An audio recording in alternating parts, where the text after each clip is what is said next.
नमस्कार, मैं हूँ हरिशंकर तिवारी और आप देख रहे हैं न्यूज़ 24 व्यूज। इस समय मैं द्वारिका मोड़ मेट्रो स्टेशन के पास हूँ और यहाँ पर हमारे साथ में हैं अंजनी जी। अंजनी जी जाने माने फिल्म अभिनेता हैं। किसी परिचय के मोहताज नहीं है, लेकिन कुछ लोगों को कहते नहीं है, संघर्ष होता है जीवन में जिनको, उनको तो जीवन में असली आनंद जीवन का वही जीते हैं। और संघर्ष का जो दौर इनका है, जैसे खत्म होने का नाम ही नहीं ले रहा है। और इस संघर्ष में चलते चलते कभी मुंबई, कभी दिल्ली, कभी लखनऊ, कभी पटना और विभिन्न सामाजिक समस्याओं को जीते हुए इस समय ये द्वारका मोड़ पे हैं। और फिल्म जगत में किस मोड़ पे हैं, इसके बारे में मैं अभी इनसे रूबरू हो रहा हूँ और रूबरू करवा रहा हूँ आपको। आप देखेंगे और बताएंगे कि आपको कैसा लगा ये वीडियो और कैसे लगे इनके विचार आपका।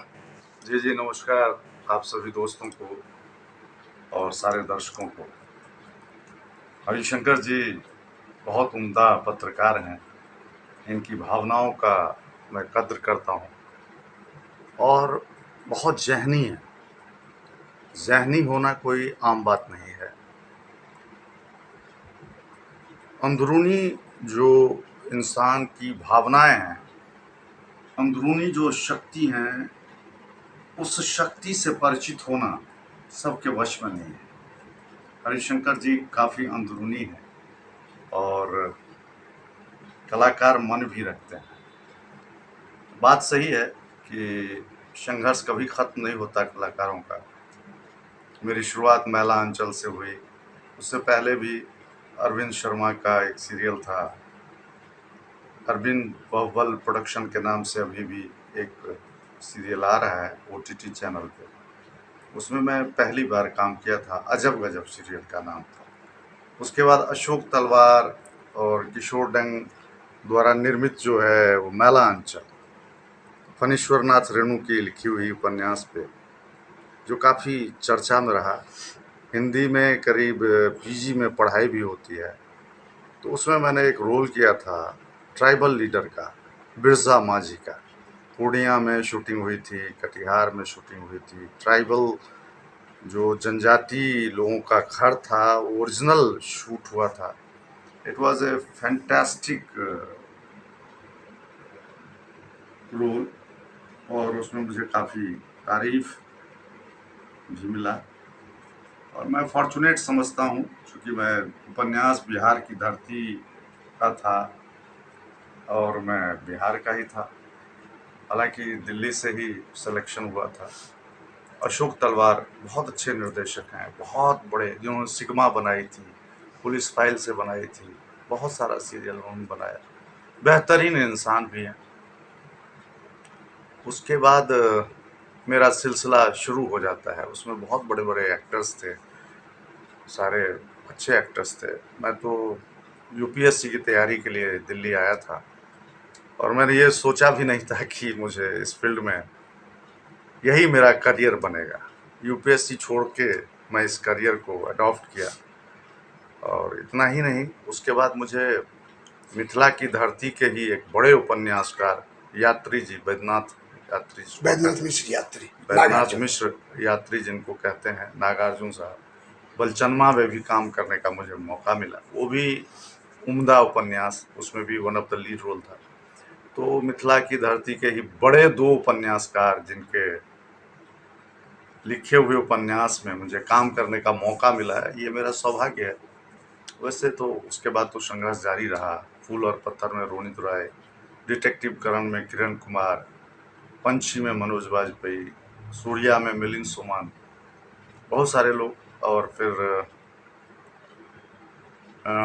माँ एक सीरियल था, जी पे आता था।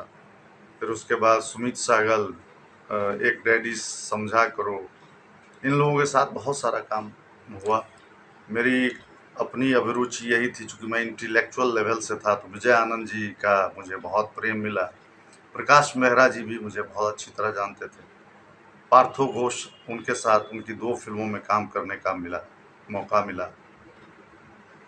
इवन अरविंद स्वामी, जिन्होंने पहला ब्रेक दिया था शाहरुख खान को, 2 टेलीफ़िल्म में, अधूरी ज़िंदगी और एक और थी, उनके साथ भी काम करने का मौका मिला। रणवीर पुष्प जो एक बहुत बड़े राइटर हैं, 200 से 300 फ़िल्में करीब लिख चुके हैं, उनकी भी कई फ़िल्मों में काम करने का मिला। इस तरह से मेरा सिलसिला जारी रहा।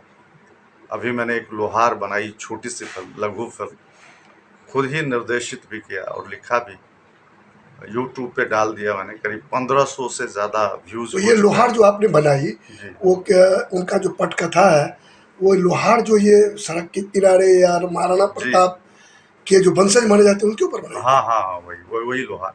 अच्छा। उसमें ये है कि एक लोहार गरीब आदमी है, लेकिन बहुत ही स्ट्रॉन्ग विल पावर का है, बहुत सशक्त है और उसको बहुत लोभ लालच में फँसाया जाता है। सेठ जो है, वो चाहता है कि इसको मैं अपने चंगुल में फँसा लूँ, लोभ देता है कि तुम करोड़पति हो जाओगे, अरबपति हो जाओगे और तुम ये सड़क के किनारे तुम्हारी ज़िंदगी नहीं है, तुम्हारे हाथ से जो बनाए हुए औज़ार हैं, उसकी कीमत तुम नहीं समझते हो, तुम मेरे साथ पार्टनरशिप कर लो, काम कर लो। तो लेकिन वो बहुत ही सख्त है, बहुत ही ईमानदार आदमी है, अपनी पत्नी की भी बात नहीं सुनता, मतलब इतना सख्त है, ऑनेस्ट है। गरीब होते हुए भी वो कॉम्प्रोमाइज़ नहीं करता, धन की लोभ लालच उसको नहीं है, लोभ लालच में वो नहीं फँस रहा है। तो उस तरह का कैरेक्टर है, स्ट्रॉन्ग कैरेक्टर है, तो लोहार को बहुत लोगों ने पसंद भी किया। आपने अपनी ज़िंदगी जीने की कोशिश की क्या उसमें? डीपी श्रीवास्तव हैं, धीरेन्द्र प्रताप श्रीवास्तव, उन्हीं की पटकथा थी, अच्छा। स्टोरी थी।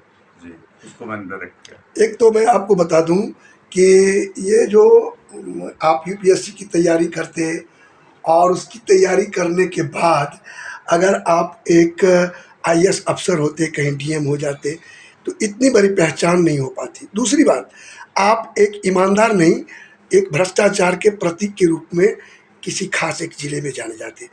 आज आप किसी परिचय, किसी डीएम से कम लोग आपको देश भर में नहीं जानते हैं।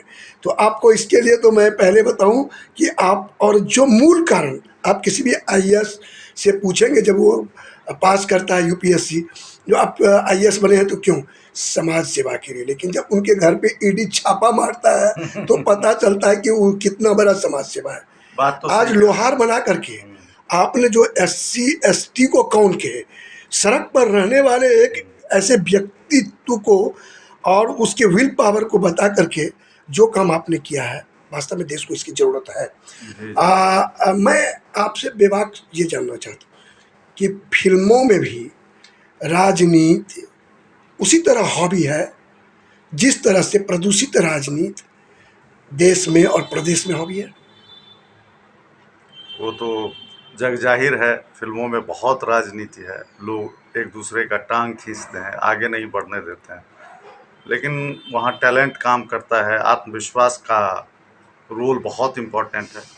और मेन क्या हो गया है कि सब कुछ जो है ना, कोई गॉडफादर होना चाहिए। जब तक आपका गॉडफादर नहीं है फ़िल्म में, तो आपकी पहचान नहीं बनती है। और गॉडफादर कई बार आपको किस्मत से मिल भी जाता है और कई बार आप खुद ही संघर्ष करके कोई ना कोई गॉडफादर बना लेते हैं। संजोग की बात है, किस्मत की बात है, यहाँ तो किस्मत चलता है। आपने किसी को बनाया नहीं? नहीं, मुझे मौका तो नहीं मिला, परिचय तो मुझे बहुत लोगों से हुआ। मैंने भोजपुरी फ़िल्मों में भी काम किया, एक फ़िल्म थी गंगा तोरे देश में, वो अनूप जलोटा जी ने बनाया था, प्रोड्यूसर वही थे। निरहुआ जी जो हैं, दिनेश लाल यादव, एमपी हैं, वो हीरो थे, मैं उसमें नेगेटिव रोल मैंने किया था। एक वायरस फ़िल्म थी, हैदराबाद में शूटिंग हुई थी, उसमें भी मैंने रोल किया था। एक सैयाँ भय थानेदार, वो लक्ष्मण चतुर्वेदी की। वो आपको देखिए, तो ये सब देख सकते हैं कुछ हाँ, फिल्मों ये में। आर्तनाद एक फ़िल्म है जो पूरी होते-होते रुकी हुई है, लेकिन बहुत जल्द ये भी ये पूरी होने आर्तनाद वाली है जो आपकी आर्तनाद है। है। जिस दिन ये गूंजेगी उस दिन भारत का भविष्य जो है वो उज्जवल होगा। हाँ, उसमें मैंने मुख्य भूमिका निभाया है। उसका कौन है डायलॉग डायरेक्टर? एक बहुत अच्छा डायलॉग है, मैं बहुत पसंद करता जी हूँ। जी। आज के परिवेश का है कि पहले हमारे देश को बाहर के लोगों ने लूटा, मुगलों ने लूटा, अंग्रेजों ने लूटा। आज हमारे ही देश के लोग, चंद लोग हमें लूट रहे हैं। और ये बहुत दुख की बात है। बड़ी बात इन्होंने अपने इस संवाद में समझाने की कोशिश की है कि अब हमें अपने ही लूट रहे हैं। क्या मैसेज देना चाहते हैं जो नए कलाकार हैं और आपके साथ कुछ भाई काम इसमें तो करना मैं चाहें? मैसेज यही दूंगा कि आप जिस लाइन में जाओ आगे जाओ। अगर एक्टर बनना चाहते हो तो सिर्फ एक्टिंग करो, डायरेक्शन में जाना चाहते हो डायरेक्टर बनो, स्क्रिप्ट राइटिंग में। बाकी इसमें कुछ ऐसा है नहीं कि आप ये बनने के लिए आए, एक्टर बनने के लिए आए तो डायरेक्टर नहीं हो सकते। आप कुछ भी हो सकते, लेकिन लगन होनी चाहिए, आत्मविश्वास होनी चाहिए, और ये नहीं सोचना है कि कल क्या होगा। बहुत साल हो गए मुझे भी, लेकिन मैं पीछे मुड़ के नहीं देखा। मैं आज भी काम कर रहा हूँ, अभी भी 2-3 फ़िल्में की और रेगुलर कर रहा हूँ। तो इसलिए आपको मुरझाना नहीं है, यहाँ दर्द बहुत झेलना पड़ता है, बहुत संघर्ष है, इतना अब संघर्ष क्या है कि योजना है आपकी हाल फिलहाल में? आप क्या मैं सोच रहे तो हैं? अभी शॉर्ट फ़िल्म बनाता रहूँगा अपने डायरेक्शन में, और बाहर के लोग जो मुझे इनवाइट करेंगे उनके साथ काम भी करूँगा, एज़ एन एक्टर करूँगा। लेकिन अपना प्रोडक्शन जो है, अपना प्रोडक्शन हाउस है एबीपी फ़िल्म्स, तो उसके तहत मैं फ़िल्में बनाता रहूँगा। इसके बाद लोहार के बाद एक और है, वो बन चुकी है, थोड़ी बहुत बन चुकी है, 70%, 30% बाकी है। उसके बाद फिर अगली है। इस तरह से मैं बनाता ही रहूँगा, रेगुलर बनाता रहूँगा। और मैं कलाकार जो नए हैं उनसे गुजारिश करूँगा कि मेहनत करें, दिन रात मेहनत करें, महसूस करें, कैरेक्टर को समझें, डायलॉग डिलीवरी समझें, इमोशंस समझें, बॉडी लैंग्वेज समझें, मेमोरी कैसे स्ट्रॉन्ग रहेगी, डायलॉग कैसे याद रहेगा, इन सारी बातों को समझना पड़ेगा। कहते हैं ना, Rome was not built in a day, Italy की राजधानी एक दिन में नहीं बनी थी। तो आपको बहुत संघर्ष करना होगा, यहाँ लड़ना पड़ता है। आपको आधी रोटी खा के भी सोना पड़ेगा, लेकिन उससे घबराना नहीं। जो डर गया समझो मर गया। हालांकि आज तो बहुत ख़राब स्थिति है इंडस्ट्री की, लेकिन ओटीटी चैनल पे काम हो रहा है, यूट्यूब पे बहुत सारे लोग काम कर रहे हैं। यूट्यूब पे तो आप कोई भी कुछ भी कर सकता है, वहाँ तो कोई बंधन है नहीं। तो आप अपनी जो अंदर की चीज़ है, आप में के अंदर जो एक्टर है, उसको आप यूट्यूब पे भी ला सकते हैं। मेरी बहुत बहुत शुभकामनाएं।